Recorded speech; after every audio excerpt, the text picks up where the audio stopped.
Chemical ಇತ್ತಲ್ಲ ಅದು ದೇಹಕ್ಕೆ ಜೀವಕ್ಕೆ ಅಪಾಯಕಾರಿ. ಅದು ಡಾಂಬರ್ ಮಿಕ್ಸಿಂಗ್ ಘಟಕದಿಂದ ಹೈರಾಣಾದ ಗ್ರಾಮಸ್ಥರು ಹಿಡಿ ಶಾಪ ಹಾಕ್ತಾ ಇದ್ದಾರೆ. ವಾಯು ಮಾಲಿನ್ಯ, ಶಬ್ದ ಮಾಲಿನ್ಯದಿಂದ ಜನರು ಕಂಗಾಲಾಗಿ ಹೋಗಿದ್ದಾರೆ. ರಸ್ತೆ ತಡೆದ್ರು. ಜಿಲ್ಲಾಧಿಕಾರಿಗಳಿಗೂ ಕೂಡ ಮನವಿಯನ್ನ ಸಲ್ಲಿಸಿದ್ದಾರೆ. 2 ದಿನದ ಹಿಂದೆ ಡಾಂಬರ್ ಮಿಕ್ಸಿಂಗ್ ವಾಹನವನ್ನು ತಡೆದು ಆಕ್ರೋಶವನ್ನು ಹೊರಹಾಕಿದ್ದಾರೆ. ಸ್ಥಳಕ್ಕೆ ಶಾಸಕ ಎಎಸ್ ಪೊನ್ನಣ್ಣ ಭೇಟಿ ನೀಡಿ ಪರಿಶೀಲನೆಯನ್ನ ಮಾಡಿದ್ದಾರೆ. ಗ್ರಾಮದಲ್ಲಿರುವ 285 ಕುಟುಂಬವನ್ನ ಕಾಪಾಡಿ ಅಂತ ಹೇಳಿ ಮನವಿಯನ್ನ ಮಾಡಿಕೊಂಡಿದ್ದಾರೆ. ಅಧಿಕಾರಿಗಳು, ಜನಪ್ರತಿನಿಧಿಗಳ ವಿರುದ್ಧ ಗ್ರಾಮಸ್ಥರು ಗರಂ ಆಗಿದ್ದಾರೆ. ನೆಮ್ಮದಿಯಾಗಿ ನಮಗೆ ಉಸಿರಾಡೋದಕ್ಕೆ ಬಿಡಿ ಸ್ವಾಮಿ, ನಮ್ಮ ಜೀವ ಉಳಿಸಿ ಸ್ವಾಮಿ ಅಂತ ಹೇಳ್ತಾ ಇದ್ದಾರೆ ಸ್ಥಳೀಯರು. ರಿಪಬ್ಲಿಕ್ ಕನ್ನಡದ ಕ್ಯಾಮೆರಾ ಮುಂದೆ ಅಲ್ಲಿನ ಸ್ಥಳೀಕರು ಆಕ್ರೋಶವನ್ನ ಹೊರಹಾಕ್ತಾ ಇದ್ದಾರೆ. ಇನ್ನೇನ್ ಮಾಡೋದು, ನಮ್ಮನ್ನ ನೆಮ್ಮದಿಯಾಗಿ ಬದುಕಕ್ ಬಿಡಿ. ಅದರ ಹೊಗೆ, ಅದರ ಶಬ್ದ, ಅದರ ಘಾಟು ನಮ್ಮ ಜೀವವನ್ನ ತಿಂದು ತೇಗ್ತಾ ಇದೆ. ದಯವಿಟ್ಟು ಇದನ್ನ ಬೇರೆ ಕಡೆಗೆ ಸ್ಥಳಾಂತರ ಮಾಡಿ ಅಂತ ಹೇಳಿ ಮನವಿ ಮಾಡ್ತಾ ಇದ್ದಾರೆ. 285 ಮನೆಗಳಿದಾವಂತಲ್ಲಿ. ಅಲ್ಲಿ 2 ಪ್ಲಾಂಟ್ ಇದೆ. ಆ ಪ್ಲಾಂಟ್ ಇಂದ ನಮ್ದು 300 ಫೀಟ್ ಅಷ್ಟೇ ದೂರ ಇರೋದು ಮನೆ. ಒಂದು 10-15 ಮನೆಗಳಿವೆ. ಎಲ್ಲ ಮನೆಯಲ್ಲೂ 1-2 ಪೇಷಂಟ್ಸ್ ಇದೆ. Respiratory problems, lungs problems, sneezing ಎಲ್ಲ ತರದ್ದು ಪ್ರಾಬ್ಲಮ್ಸ್ ಇದೆ. ನಮಗೆ ಈ ಪ್ರಾಬ್ಲಮ್ಸ್ ಗೊತ್ತಾಗಿದೆ. ನಮಗೆ ಇದು ಸಿಂಪ್ಟಮ್ಸ್ ಬರುವಾಗ ನಾವು ಡಾಕ್ಟರ್ ಹತ್ರ ಹೋಗುವಾಗ ಡಾಕ್ಟರ್ಸ್ ನೀವು ಪ್ರಿಕ್ ಟೆಸ್ಟ್ ಮಾಡಿಸಿ ಇದು ಯಾವ್ದ್ರಿಂದ ಅಲರ್ಜಿ ಬರ್ತಾ ಇರೋದು ನಮಗೆ ನೋಡ್ಬೇಕು ಅಂತ ಹೇಳುವಾಗ ಇದು ಡಸ್ಟ್ ಅಲರ್ಜಿ ಅಂತ. ನಮ್ಮ ಅಂತ ಏರಿಯಾದಲ್ಲಿ ಡಸ್ಟ್ ಎಲ್ಲಿಂದ ಬರ್ತದೆ ಸರ್? ಡಸ್ಟ್ ಬರೋದೇ ಇವಾಗ ಕಳೆದ 2021 ಈ ಕಡೆಗೆ 3 ತಾರ್ ಪ್ಲಾಂಟ್ಗಳು, ಒಂದು NBN, ಒಂದು KKU ಮತ್ತೆ ಒಂದು VVT, ಈ 3 ಪ್ಲಾಂಟ್ಗಳು ತುಂಬಾ ಕಾಮಗಾರಿ ಇರೋದ್ರಿಂದ ಅವರು ಕೆಲಸ ಮಾಡ್ತಾ ಇದ್ದಾರೆ. ಅದರಿಂದ ಉಂಟಾಗುತ್ತಿರೋ ಪೊಲ್ಯೂಷನ್, ವಾಯು ಮಾಲಿನ್ಯ ಆಗಲಿ, ಶಬ್ದ ಮಾಲಿನ್ಯವಾಗಿರಲಿ, ಇನ್ನೂ ತರದ ನೀರಿನಲ್ಲಿ ಆಗ್ತಿರೋ ಸಮಸ್ಯೆ, ಇವ್ರು ಮಾಡ್ತಿರೋಂತ ಕೆಲಸದಿಂದ ನಮ್ಮ ಊರಿನಲ್ಲಿ 285 ಕುಟುಂಬಗಳಿದ್ದು 280 ಕುಟುಂಬದಲ್ಲಿ ಒಂದು 200ರಿಂದ 250 ಕುಟುಂಬಗಳಿಗೆ ಭಾರಿ ತೊಂದರೆ ಆಗ್ತಾ ಇದೆ. ಇದನ್ನ ಮೇಲ್ಪಟ್ಟ ಎಲ್ಲ ಅಧಿಕಾರಿಗಳಿಗೆ ಏನೆಲ್ಲ ವಿಷಯ ಮುಟ್ಟಿಸಬೇಕೆಲ್ಲ ಮುಟ್ಟಿಸಿದ್ದೀವಿ. ನ್ಯಾಯಾಲಯದ ಮೆಟ್ಟಿಲೇರಿದೀವಿ. ಎಲ್ಲಾ ತರದ ಪ್ರಯತ್ನ ಮಾಡಿದ್ರು. ಇವ್ರನ್ನ ನಮಗೆ ಏನು ಮಾಡ್ಕೊಳಕ್ ಆಗ್ತಿಲ್ಲ. ಗ್ರಾಮ ಸಭೆಯಲ್ಲಿ ಎಲ್ಲರ ಮುಂದೆ ಅವರು, ನಾವು, PDO ಅವರು ಎಲ್ಲ ಸೇರಿ ಸೈನ್ ಹಾಕಿ ಒಪ್ಪಂದ ಮಾಡಿದ್ರು 24 ಜೂನ್ ವರೆಗೆ. ಅದರ ಒಳಗೆ ನಮ್ಮ ಗ್ರಾಮ ಪಂಚಾಯತಿಯವರು ನಮ್ಮ ಗ್ರಾಮಕ್ಕೆ ಮೋಸ ಮಾಡಿದ್ದಾರೆ. ಅದರ ಒಳಗೆ ಮತ್ತೆ 23ರಲ್ಲಿ ಸಿಮೆಂಟ್ ಮಿಕ್ಸರ್ ಪ್ಲಾಂಟಿಗೆ ಅವ್ರು ಕೊಟ್ಟಿದ್ದಾರೆ. ಅದು ಯಾರನ್ನು ಗಮನಕ್ಕೆ ತಂದಿಲ್ಲ. ಅಲ್ಲಿ ದೊಡ್ಡ ದೊಡ್ಡ ಮಿಷಿನ್ ಬಂದು ಫಿಟ್ ಆಗುವಾಗೆ ನಮಗೆ ಗೊತ್ತಾಗಿರೋದು. ನಾವು ಮತ್ತೆ ಪ್ರತಿಭಟನೆ ಮಾಡುವಾಗ ಇದು 24ಕ್ಕೆ ಜೂನ್ಗೆ ಕ್ಲೋಸ್ ಆಗ್ತದೆ ಅಂತ ಹೇಳಿದ್ದಾರೆ. ಇದಕ್ಕೆ ದೊಡ್ಡ ದೊಡ್ಡ ಪ್ರಭಾವಿ ಮುಖಂಡರ ಕೈವಾಡ ಇದೆ ಇದಕ್ಕೆ ಖಂಡಿತವಾಗಿಯೂ. ಈಗ ಅವರು ಅದಕ್ಕೆ ಸಪರೇಟ್ ಏನು ಪೊಲ್ಯೂಷನ್ ಬೋರ್ಡ್ ಅಂತ ತಗೊಂಡಿಲ್ಲ. ಈ ತಾರ್ ಪ್ಲಾಂಟ್ ಸಬ್ಬಲ್ಲೇ ಅದನ್ನು ನಡೆಸ್ತಿದ್ದಾರೆ ಅವರು. ಎಲ್ಲ ನಿಯಮನೂ ಉಲ್ಲಂಘನೆ. 3 ಸಾಲೆ ಇದೆ. 3 ಸಾಲೆ 1.5 ಕಿಲೋಮೀಟರ್ ರೇಡಿಯಸ್ ಅಲ್ಲಿ 3 ಸಾಲೆ ಇದೆ. ಅದನ್ನು ಮತ್ತೆ ಅಲ್ಲಿ ಬಸವೇಶ್ವರ ಕಾಲೋನಿ ಇದೆ. ಎಲ್ಲ ಮಕ್ಕಳಿಗೂ ಎಲ್ಲರಿಗೂ ತೊಂದರೆ ಆಗ್ತಾ ಉಂಟು. ದೊಡ್ಡ ದೊಡ್ಡ ಗಾಡಿ ಬರ್ತದೆ. ಇನ್ನು ಹೆಚ್ಚಿನ ಮಾಹಿತಿಯೊಂದಿಗೆ ನಮ್ಮ ಪ್ರತಿನಿಧಿ ಅನುಕಾರ್ಯಪ್ಪ ಮಾಹಿತಿಯನ್ನ ಕೊಡ್ತಾರೆ. ಅಲ್ಲಿಂದ ನಮಗೆ ಏನ್ ಅಪ್ಡೇಟ್ಸ್ ಅನ್ನೋದ್ರ ಬಗ್ಗೆ ಅನುಕಾರ್ಯಪ್ಪ ಮಾಹಿತಿಯನ್ನ ಕೊಡ್ತಾರೆ. ಈಗ ಈ ಸದ್ಯಕ್ಕೆ ನೀವೇನ್ ಗಮನಿಸ್ತಾ ಇದ್ದೀರಲ್ಲ, ಅಲ್ಲಿನ ಗ್ರಾಮಸ್ಥರೆಲ್ಲ ಹಿಡಿ ಶಾಪ ಹಾಕ್ತಾ ಇದ್ದಾರೆ. ಸುಮಾರು 285 ಮನೆಗಳಿದಾವೆ. ಆ ಮನೆಯಲ್ಲಿ ಎಲ್ಲರೂ ಕೂಡ ಒಬ್ಬೊಬ್ರು ಪೇಷಂಟ್ ಇದ್ದಾರೆ. ಡಾಕ್ಟರ್ ಹತ್ರ ಹೋದ್ರೆ ಡಸ್ಟ್ ಅಲರ್ಜಿ ಅಂತ ಹೇಳ್ತಾರೆ. ನಮ್ಮ ಆ ಕಾಡು ಪ್ರದೇಶದಲ್ಲಿ, ಆ ಕೊಡಗು ಅಂತ ಹೇಳಿದ್ರೆ ಟಿಪಿಕಲ್ ಅರಣ್ಯ, ಅಲ್ಲಿ ನಮಗೆ ಹೆಂಗೆ ಡಸ್ಟ್ ಬರುತ್ತೆ?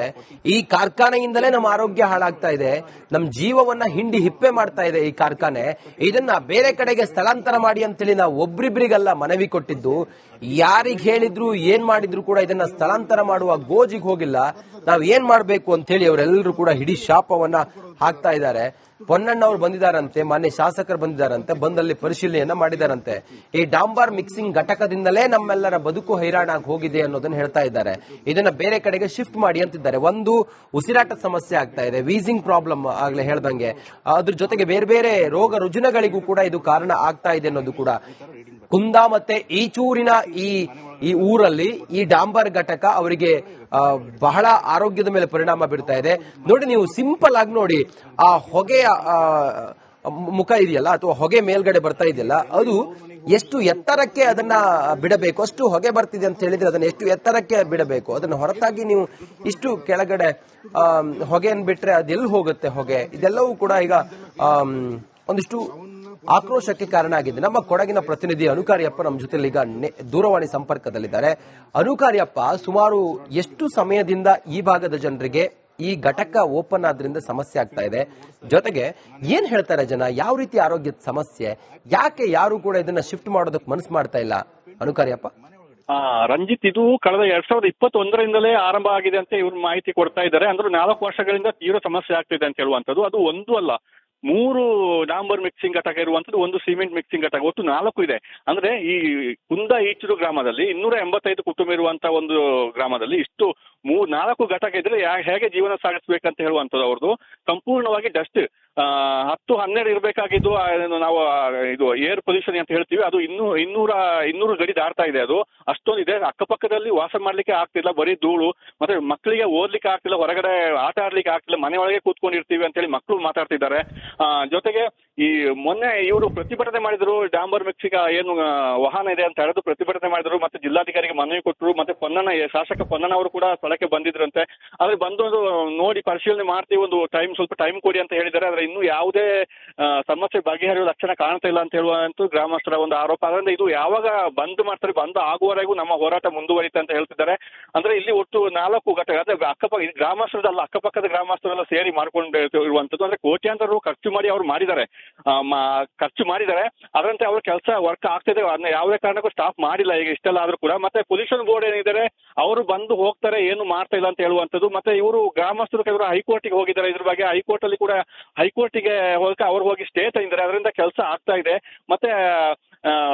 ಮತ್ತೆ ಸೋಮವಾರ ಮತ್ತೆ ಪೊಲ್ಯೂಷನ್ ಬೋರ್ಡ್ ಅವರು ಸ್ಥಳಕ್ಕೆ ಭೇಟಿ ಕೊಡ್ತೀವಿ, ಬಂದು ಪರಿಶೀಲನೆ ಮಾಡ್ತೀವಿ ಅಂತ ಹೇಳಿದಾರೆ ಅಂತ ಅವ್ರು ಹೇಳ್ತಿದ್ರೆ. ಆದ್ರೆ ಅವ್ರು ಪದೇ ಬಂದು ಹೋಗ್ತಾರೆ, ಯಾವುದೇ ಕ್ರಮ ಆಗ್ತಾ ಇಲ್ಲ ಅಂತ ಹೇಳುವಂತದ್ದು ಅವರ ಆರೋಪ ಇರುವಂತದ್ದು. ಆದ್ರಿಂದ ಗ್ರಾಮಸ್ಥರು ಕಳೆದ 1 ವಾರಗಳಿಂದ ನಿರಂತರವಾಗಿ ಇಲ್ಲಿ ಹೋರಾಟ ಮಾಡ್ತಾ ಇರುವಂತದ್ದು. ರಂಜಿತ್. ಅನುಕಾರ್ಯಪ್ಪ, ನಾವು ಆ ವಿಜುವಲ್ ಅಲ್ಲಿ ನೋಡೋ ಹಂಗೆ ಆ ಹೊಗೆಯ ಅಂಡೆ ಅಂತ ಹೇಳ್ತೀವಲ್ಲ, ಅದನ್ನ ನಿರ್ದಿಷ್ಟ ಎತ್ತರದ ಮೇಲೆ ಆ ಹೊಗೆಯನ್ನ ಬಿಡಬೇಕು ಅನ್ನೋದಿದೆ. ಎಷ್ಟು ಕೆಳಗಡೆನೆ ಬಿಡ್ತಾ ಇದ್ದಾರೆ ಆ ಹೊಗೆಯನ್ನ. ಆ ಹೊಗೆ ಸುತ್ತಮುತ್ತ ಎಲ್ಲ ಆವರಿಸಿಕೊಂಡು ಯಾವ ರೀತಿ ಮಾರಣಾಂತಿಕವಾಗಿ ಪರಿಣಮಿಸಬಹುದು. ಮತ್ತೆ ಏನ್ ಹೇಳ್ತಾರೆ ಆ ಘಟಕದವ್ರು, ಏನ್ ಹೇಳ್ತಾರೆ ಅದರ ಸಿಬ್ಬಂದಿಗಳು ಏನ್ ಹೇಳ್ತಾರೆ? ಮತ್ತೆ ನಿನ್ನೆ ಎಲ್ಲ ಹೋರಾಟ ಮಾಡಿದ್ರಂತೆ, ರಸ್ತೆ ತಡೆದಿದ್ರಂತೆ, ಏನ್ ಹೇಳ್ತಾರೆ ಅವರೆಲ್ಲ? ಘಟಕದವರು ಯಾರು ಸಿಗ್ತಾ ಇಲ್ಲ. ಅವರು ಈ ಗ್ರಾಮಸ್ಥರು ಮಾಹಿತಿ ಕೊಟ್ಟ ಪ್ರಕಾರ ಎಲ್ಲ ಬೇರೆ ಯಾರು ಹೋರಾಟ ಮಾಡ್ತಿದ್ದಾರೆ ಅವ್ರ ಮೇಲೆ ಇಂಡಿವಿಜುವಲ್ ಆಗಿ ಕೇಸ್ ದೂರು ಕೊಡ್ತಾ ಇದಾರೆ ಅಂತ ಹೇಳುವಂತ ಮಾಹಿತಿಯನ್ನು ಇವರು ಕೊಟ್ಟಿದ್ದಾರೆ. ಮತ್ತೆ ನೀವು ಹೇಳ್ದಂಗೆ ಹೊಗೆ ಹೋಗುವಂತ ಅದೇನು ಪೈಪ್ ಇರುತ್ತೆ, ಅದು ತುಂಬಾ ಮೇಲೆ ಇಲ್ಲ, ಕೆಳಗಡೆ ಇದೆ. ಯಾಕೆ ಕೊಡಗು ಜಿಲ್ಲೆಯಲ್ಲಿ ಇಂಡಸ್ಟ್ರಿಯಲ್ ಅಂತದ್ದು ಯಾವುದಿಲ್ಲ, ಯಾವುದೇ ಕೈಗಾರಿಕೆ ಘಟಕಗಳಿಲ್ಲ. ಇದೇ ಈಗ ಹೊಗೆ ಕಾಣ್ತಾ ಇರೋದು ಇದರಲ್ಲೇ. ಅದು ತುಂಬಾ ಕೆಳಗಡೆ ಇದೆ, ಎಲ್ಲ ಕಡೆ ಸ್ಪ್ರೆಡ್ ಆಗ್ತಿದೆ. ಅಕ್ಕಪಕ್ಕದ ತೋಟಗಳಿರ್ಬೋದು ಎಲ್ಲ ಅದರ ಹೊಗೆ ಬಂದು ಇಲ್ಲಿ ಧೂಳು ಬಂದು ಕೂತಿರುವಂತೆಲ್ಲ ಕಾಣ್ತಾ ಇದೆ. ಅದರಿಂದ ತೀವ್ರ ಸಮಸ್ಯೆ ಆಗ್ತಿದೆ ಅಂತ ಹೇಳುವಂತದ್ದು. ಮತ್ತೆ 3 ಶಾಲೆಗಳಿದೆ, ಶಾಲೆ ವಿದ್ಯಾರ್ಥಿಗಳಿಗೂ ಕೂಡ ತುಂಬಾ ತೊಂದರೆ ಆಗ್ತಿದೆ ಅಂತ ಹೇಳುವಂತದ್ದು. ಇಷ್ಟೆಲ್ಲ ಆದಾಗ ಅಟ್ಲೀಸ್ಟ್ ಗ್ರಾಮ ಪಂಚಾಯತಿ ಅಥವಾ ಜಿಲ್ಲಾಡಳಿತ ಇದರ ಬಗ್ಗೆ ಕ್ರಮ ತೆಗೆದುಕೊಳ್ಬೇಕು. ಗ್ರಾಮ ಪಂಚಾಯತಿ ಅವರು ಹೇಳ್ತಾರೆ ನಾವು ಯಾವುದೇ ಅನುಮತಿ ಕೊಟ್ಟಿಲ್ಲ, 2024ಕ್ಕೆ ಅದು ಮುಗಿದಿದೆ. ನಂತರ ಇವರು ಕೋರ್ಟ್ ಸ್ಟೇ ತಂದುಬಿಟ್ಟು ನಡೆಸ್ತಾ ಇದ್ದಾರೆ ಅಂತ ಹೇಳಿ ಗ್ರಾಮ ಪಂಚಾಯತಿ ಅವರಿಗೆ ನಮಗೆ ರಿಪಬ್ಲಿಕ್ ಕನ್ನಡಕ್ಕೆ ಮಾಹಿತಿಯನ್ನು ಕೊಟ್ಟಿರುವಂತದ್ದು. ರಂಜಿತ್. ಎಸ್, ಥ್ಯಾಂಕ್ ಯು ಅನುಕಾರ್ಯಪ್ಪ ನಿಮ್ಮೆಲ್ಲ ಮಾಹಿತಿಗಾಗಿ.